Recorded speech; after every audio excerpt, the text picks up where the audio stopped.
Greater Noida. जी हां, greater Noida express way पर चलने वाले ध्यान दें। Greater Noida expressway breakdown चालान जोन घोषित हो चुका है।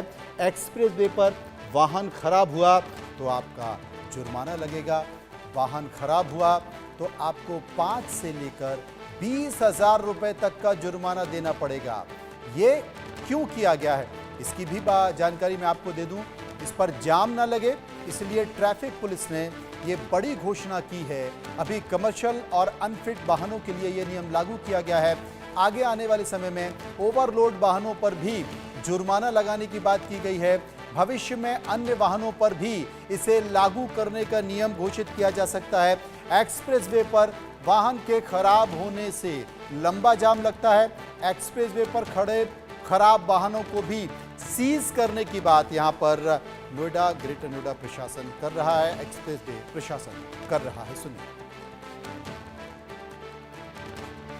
शहर को सुगम यातायात व्यवस्था देने के लिए गौतम बुद्ध नगर ट्रैफिक पुलिस ने एक विशेष अभियान शुरू किया है, जिसमें कोई भी वाहन यदि उसके चालक या सहचालक की लापरवाही की वजह से या उसके खराब मेंटेनेंस की वजह से या ओवरलोडिंग की वजह से यदि एक्सप्रेस वे पर खराब हो जाता है या रुक जाता है, तो न सिर्फ ट्रैफिक पुलिस उस पर भारी मात्रा में चालान करेगी बल्कि उसको सीज भी कर सकती है। यह कार्रवाई किसी जेन्युइन रीजन की वजह से यदि कोई वाहन में खराबी आ जाती है या कोई एक्सीडेंट हो जाता है उस पर नहीं होगी।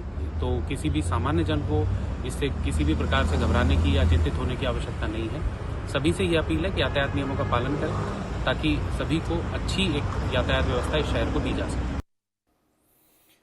महेंद्र माही हमारे संवाददाता इस वक्त मौजूद हैं। महेंद्र माही, गाड़ी तो किसी की भी खराब हो सकती है और गाड़ी अगर खराब हो गई तो क्या जुर्माना लग जाएगा या कुछ और तकनीकी कारण है या कुछ और रियायतें?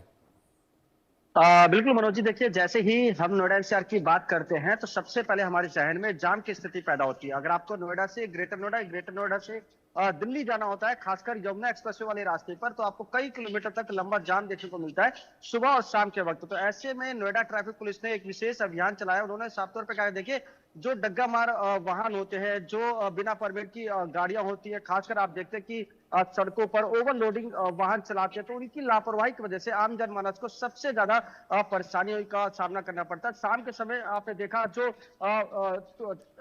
16 सीटर गाड़ियां होती है या कहे जो अन्य तरह के वाहन होते हैं, हमने उनको भी देखा किस तरीके से बिना परमिट के, बिना एनओसी के, बिना जो लापरवाही के वो सड़कों पर अपनी वाहन चलाते, और ऐसे में उनकी वजह से आम जनता को परेशानी देखना पड़ता है।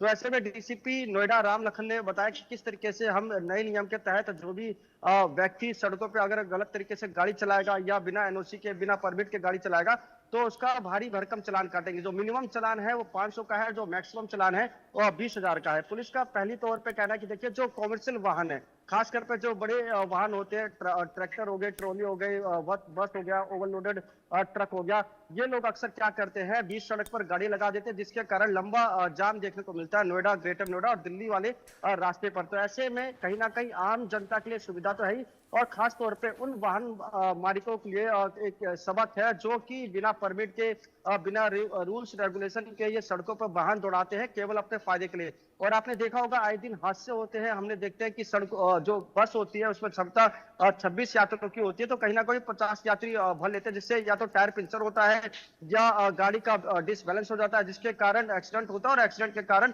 लंबा जाम लग जाता है और आम जनता को काफी समस्याओं का सामना करना पड़ता है। तो ऐसे में डीसीपी ट्रैफिक ने बताया कि देखिए किस तरीके से अभी तो ये शुरुआती दिनों में ये है, बाद में जो आम वाहन है यानी कि छोटी जो गाड़ियां हैं, अगर वो लापरवाही बरतते हैं या गाड़ी में पेट्रोल खत्म हो जाता है या कोई इमरजेंसी सेवा होती है तो आपको माफी है, मगर अगर आपकी वजह से नोएडा की सड़कों पर जाम लगता है तो आपके ऊपर कार्रवाई की जाएगी और आपकी गाड़ी को सीज भी किया जाएगा। जी, लेकिन अगर इन सब के बीच जितनी भी अनफिट गाड़ियां हैं उसकी जानकारी तो प्रशासन के पास मौजूद है। अगर ओवरलोड गाड़ियां सड़कों पर दौड़ रही हैं, इसकी जिम्मेदारी भी प्रशासन की है। वो देखकर उन्हें सीज क्यों नहीं करता है?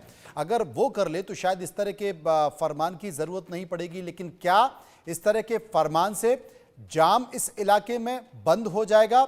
ये भी एक समझने की ज़रूरत है, क्योंकि पीक आवर्स में, ऑफिस आवर्स में जो जाम लगता है वो निश्चित तौर पर भीड़ के कारण लगता है। बहुत सारी जगह पर ड्राइंग ऐसी है सड़क की, बॉटल नेक जैसी स्थिति है, चढ़ने और उतरने का फ्लाईओवर पर ऐसा सिस्टम है कि वहाँ पर जाम लगता ही लगता है, और उसके पीछे जगह की कमी और वाहनों की संख्या का ज़्यादा होना।